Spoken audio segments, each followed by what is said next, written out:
Bioptron, vyráběný švýcarskou společností Ceptr, je světovou jedničkou v oblasti léčebné světelné technologie.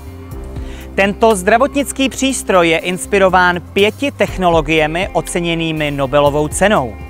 Dosud byly po celém světě prodány a jsou používány více než 3 miliony přístrojů Bioptron.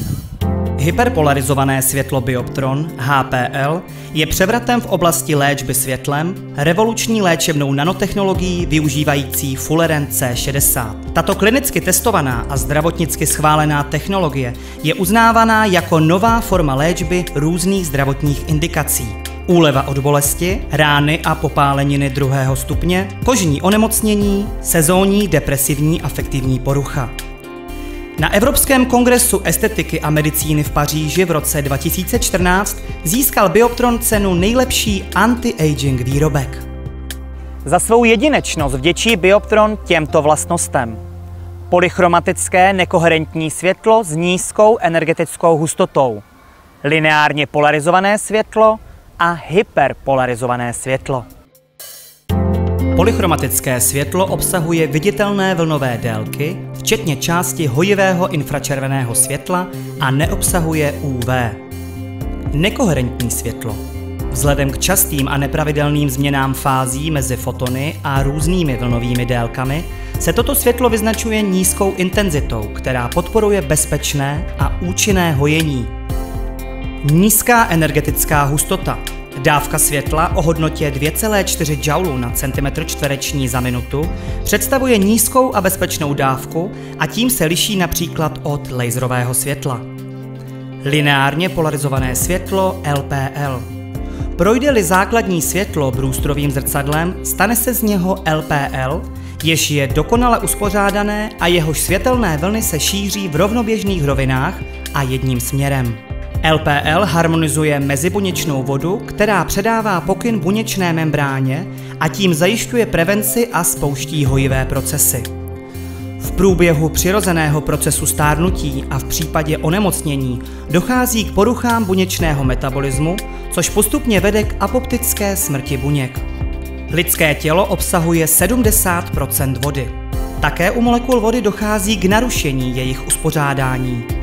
LPL zajišťuje optimální lineární uspořádání molekul vody a má tudíž vliv na to, aby došlo k obnovení přirozeného stavu lineárního uspořádání a harmonie lipidů vyskytujících se v buněčné membráně.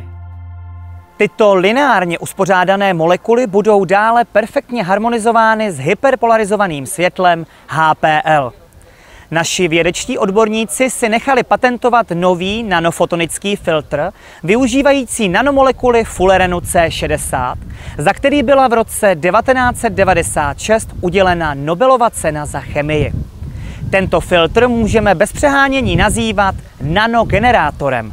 Podívejme se, jak to funguje. Polarizovaný proud fotonů naráží do elektronů ve fulerenovém filtru. Elektrony, povzbuzené tímto zvýšením energie, začnou poskakovat a předávat energii do hlubších oblastí těla. Proud fotonů se po nárazu do C60 zároveň přemění na hyperpolarizované světlo. LPL tedy vzájemně působí s fulerenovým filtrem C60 a vytváří dokonale uspořádané HPL, které se řídí Fibonacciho pravidlem. HPL prostupuje hlubšími vrstvami naší tkáně k buňkám a dostává se k proteinům odpovědným za pohlcování metabolitů, hormonů a jiných bílkovin buňkami, které se zde hromadí ve tvaru mnohostěnu zvaného klatrin a ve stejném geometrickém tvaru jako C60. Když buněčná membrána tento tvar rozpozná, dojde k interakci. Membrána se otevře. Díky tomuto procesu mohou buňky komunikovat, přenášet výživu nebo odstraňovat buněčný odpad zanechaný zánětem tkáně. Hyperpolarizované světlo využívá tuto endocytickou cestu k tomu, aby proniklo do buňky a dodalo jí fotony, které mitochondriím umožní pohltit toto světlo přímo, aniž je k tomu zapotřebí potravy jako zprostředkovatele.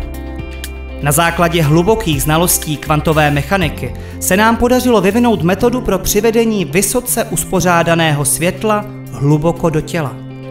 Základní světlo se odráží v mnoha úhlech. Do těla proniká pouze do hloubky 3 mm. LPL zajišťuje lineární uspořádání vody v těle, HPL se stará o dokonalé uspořádání fotonů a na základě Fibonacciho pravidla zajišťuje celkovou harmonizaci buněčných těl. HPL vzájemně působí s tkáněmi a s pochody v lidském těle řízenými Fibonacciho pravidlem na kvantové úrovni. Struktura světla i hmoty vykazuje stejný typ symetrie, což je nezbytné pro vzájemné působení s narušenými strukturami či procesy. Polarizované a hyperpolarizované světlo přístroje Bioptron vyvolává a urychluje přirozený hojivý proces jak při akutním onemocnění, tak při onemocnění chronickém. Posiluje tak samoléčebnou schopnost našeho těla a zachování optimálního zdraví.